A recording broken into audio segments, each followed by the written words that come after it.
Paz do Senhor, meu irmão e minha irmã, Deus abençoe a tua vida em nome de Jesus. Você que está inscrito no canal, ou você que não está inscrito, está vendo esse vídeo agora, que Deus abençoe poderosamente a tua semana, esse início de semana.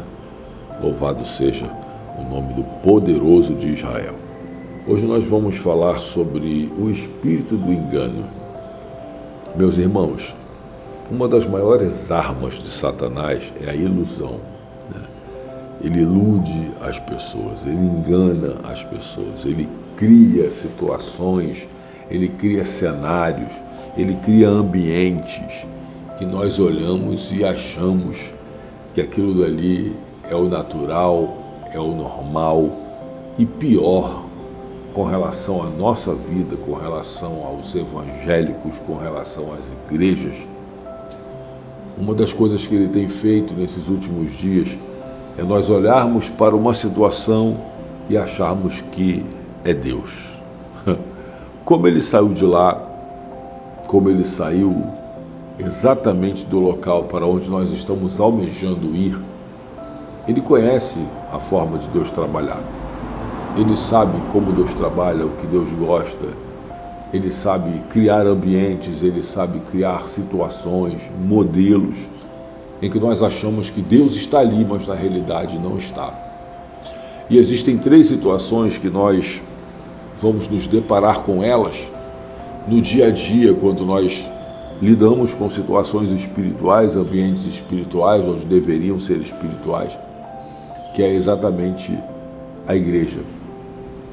Existem ambientes onde Deus está. Existem ambientes, eu digo Deus, irmãos, com relação à operação do Espírito Santo, tá? Porque não existe lugar nenhum onde Deus não esteja. Mas dentro das igrejas eu falo sobre a operação do Espírito Santo, onde o Espírito Santo está operando, usando A, usando B, usando C, mas o Espírito Santo está ali. Existe uma outra situação que é a situação do ser humano, quando o ser humano, a carne, o emocional se manifesta. E existe a manifestação demoníaca, onde é criado um ambiente parecido com o ambiente de Deus, parecido com o ambiente onde o Espírito Santo está operando, mas na realidade é o espírito do engano, se fazendo passar pelo Espírito Santo. E é isso que nós temos que entender, diferenciar, estarmos bem ligados nesses últimos dias. Por quê?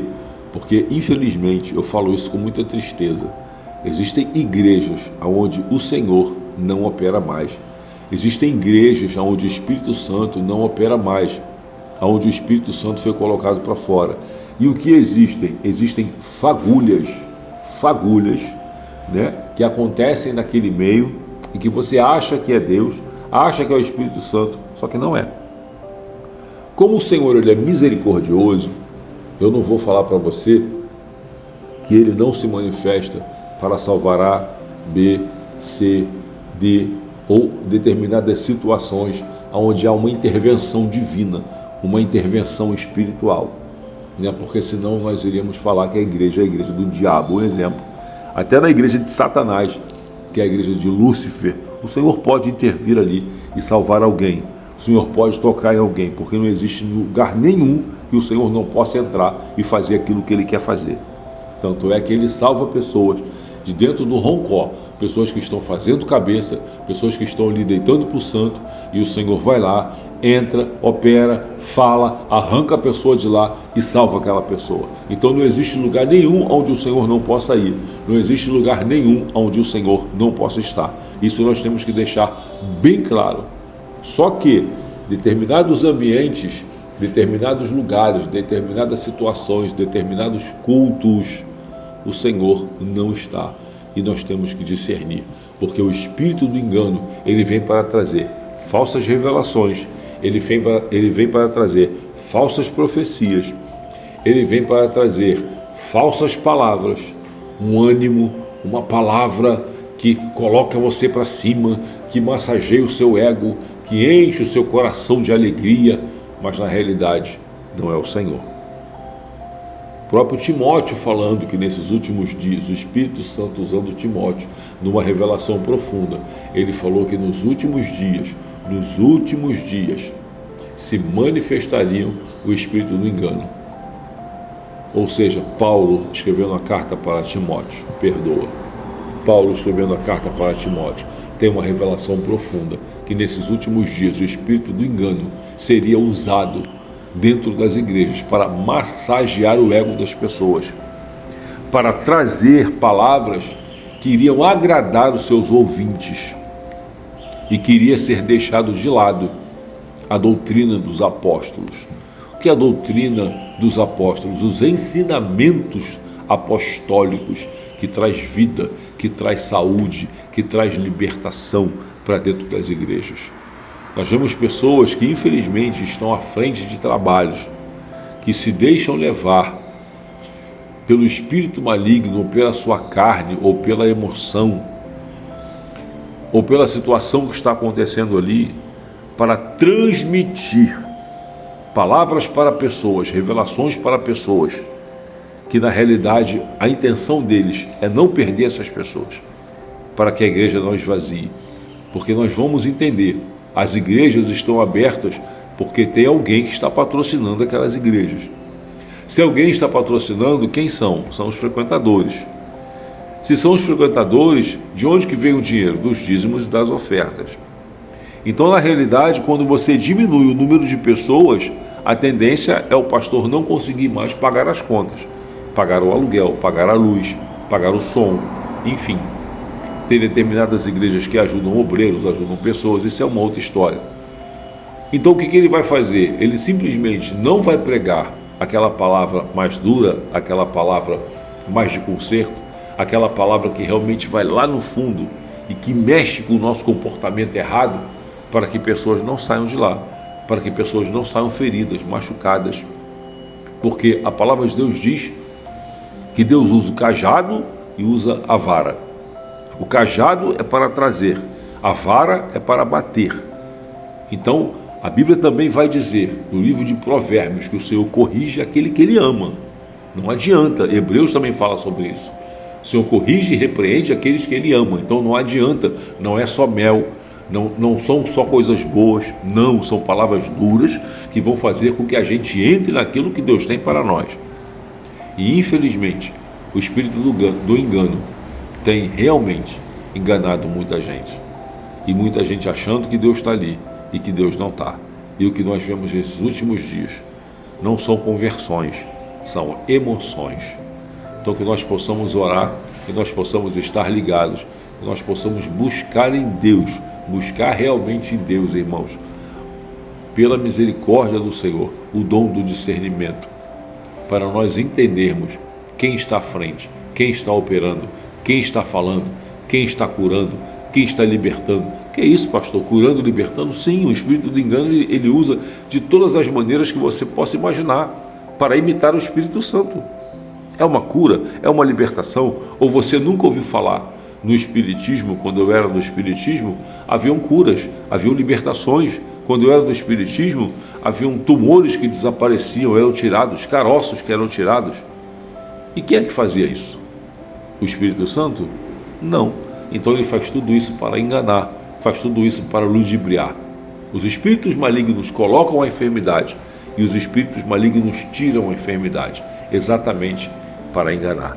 E que nós possamos ficar ligados, irmãos, nesses últimos dias, naquilo que está acontecendo no nosso meio. No nosso meio, eu digo no nosso meio, no meio evangélico. Tá bom? Que o Senhor possa nos abençoar em nome de Jesus. Vamos orar, vamos falar com Deus.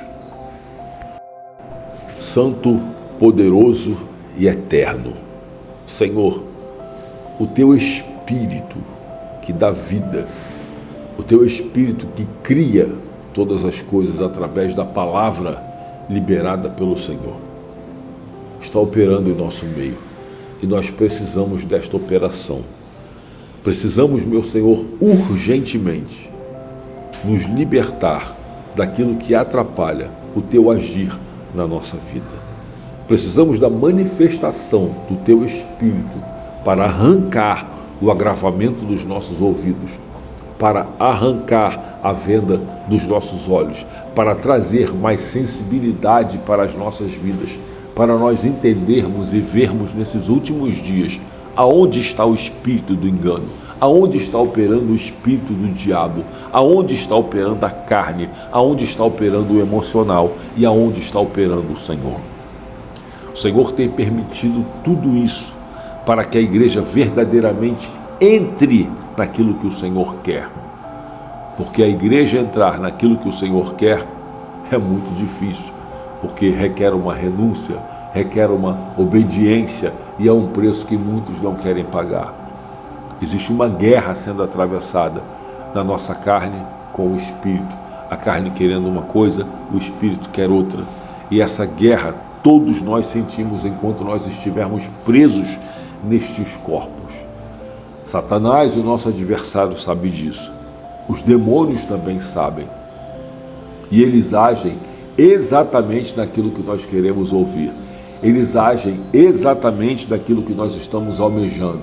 E aí eles trabalham na vaidade, eles trabalham como ofereceram ao Senhor, na tentação, concupiscência dos olhos, os desejos dos olhos, concupiscência da carne, os desejos da carne, soberba da vida.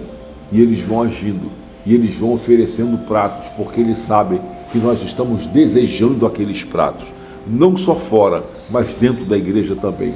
Precisamos resolver os nossos problemas. E aí, precisando resolver os nossos problemas, Satanás usa pessoas e situações para lançar os pratos da nossa frente. Faz isso, faz aquilo outro. Deus vai fazer isso, o Senhor vai fazer aquilo. Espírito, e na realidade não é o Senhor. O caminho ele é estreito, o caminho é apertado, é um caminho de renúncia.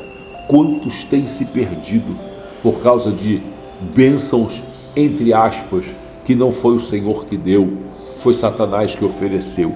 Portas que foram abertas, que não foi o Senhor que abriu, mas foi Satanás que abriu. Situações, casamentos, relacionamentos, que não foi o Senhor que deu e não foi o Senhor que fez, mas foi Satanás que fez, foi Satanás que deu, foi Satanás que operou. Por quê? Por causa do desejo do ser humano. E nós temos que estar muito ligados, porque quantos estão presos, estão nesses emaranhados que Satanás colocou, quantos estão amarrados, quantos estão presos no mundo espiritual, não conseguem se movimentar, não têm liberdade do espírito, não conseguem discernir, não conseguem ir adiante, não conseguem romper. Por quê? Porque foram presos e aprisionados pelos seus próprios desejos, aonde Satanás viu, aonde Satanás entendeu, e os demônios que trabalham para ele ofereceram pratos e trabalharam de uma forma eficaz para prender e amarrar as pessoas. Senhor, Senhor, nos ajuda, porque hoje eu entendo que não é uma instituição. Hoje eu entendo, Senhor, que são pessoas. Hoje eu entendo que não são placas denominacionais. Hoje eu entendo que são pessoas. O Senhor tem os seus escolhidos. O Senhor tem aqueles que o Senhor chama para o estreito, aqueles que pagam preço, aqueles que sofrem, aqueles que gemem, porque o Senhor tem algo forte na vida deles, os seus escolhidos. Nós erramos, nós caímos, nós tropeçamos, nós, meu Senhor, fazemos tanta coisa de errado, mas o Senhor tem os seus escolhidos, e o teu espírito grita, e a alma grita. Por quê? Para que haja uma junção perfeita daquilo que o Senhor quer fazer através das nossas vidas. Então nos ajuda, Senhor, porque a tua palavra diz que o justo pode cair 7 vezes, mas o Senhor o levantará. Levanta aquele que está caído, levanta, meu Senhor amado, aquele que não tem mais visão, aquele que sofreu o que Sansão sofreu, Senhor. Furaram os seus olhos, deixaram ele cego. Meu Senhor da glória, ele perdeu a sua força. Cortaram o seu cabelo, representando o voto que ele tinha feito com o Senhor. Meu Senhor da glória, ele foi humilhado diante dos seus adversários, mas no último momento, o Senhor deu a força para ele novamente. Pai, e a sua palavra diz que na sua morte, ele matou mais inimigos do que a sua vida inteira. Então, Senhor, renova a nossa força, dai-nos visão espiritual novamente.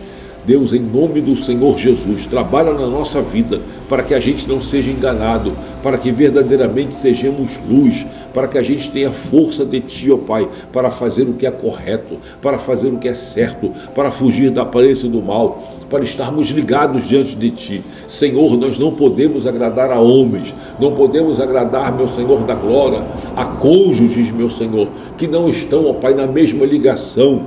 Deus, quantas vezes, ó Pai, a Tua obra ela é atrapalhada porque ambos não estão na mesma ligação. Senhor, não podemos agradar a pessoas que estão dentro da igreja e querem manipular, e querem mandar, querem dar a última palavra. Não podemos agradar, Senhor, aqueles que contribuem mais, aqueles que dão o dízimo mais alto, aqueles que são importantes, que têm uma patente, que têm uma profissão, meu Senhor amado, almejada. Ó Deus, não podemos, meu Senhor da glória. Pai, nós temos que agradar e fazer tudo conforme a direção do Teu Espírito. Então desperta o Teu povo, desperta as lideranças, desperta aqueles que têm chamado, meu Deus e meu Pai Celestial, desperta os Teus escolhidos, põe de pé, repreende o mal, Senhor, nos ajuda, quebra as amarras, as correntes, a opressão do inferno e da vitória. Santo de Israel, coloco nas Tuas mãos, meu Senhor, as nossas vidas, para que assim, ó Pai, cadeias, meu Senhor, venham ser quebradas, rompidas e abertas, para que assim, meu Senhor da glória, a Tua bênção, a Tua vitória, o Teu querer, o Teu agir, chegue, meu Senhor amado, na nossa casa. Deus, em nome do Senhor Jesus, que o mal bata em retirada no dia de hoje e que nós possamos, meu Senhor, contemplar a Tua vitória e a Tua boa mão sobre a nossa vida, a nossa casa, a nossa saúde, a nossa vida financeira, os casamentos, os filhos, para a glória do Teu nome. Bênçãos completas, Senhor, na nossa vida. Assim eu te peço e te agradeço, em nome do Senhor Jesus. Amém, Senhor. Amém. Louvado seja Deus. Deus abençoe a tua vida. Espero que sirva de despertamento. É lógico que se nós formos falar tudo e entrarmos em detalhes, o vídeo vai ficar muito longo. Mas eu acho que deu para você entender aquilo que está acontecendo no nosso meio. Cuidado para não ser enganado. Cuidado para não ser enganado nesses últimos dias. Amém? Peça discernimento ao Senhor. Peça ao Senhor para falar com você. Peça ao Senhor para verdadeiramente trabalhar no teu entendimento espiritual, porque a coisa está muito feia e vai ficar cada vez pior. Amém? Deus abençoe a tua vida, tua casa, tua família, onde você colocar a mão, em nome de Jesus. Deus abençoe, a paz.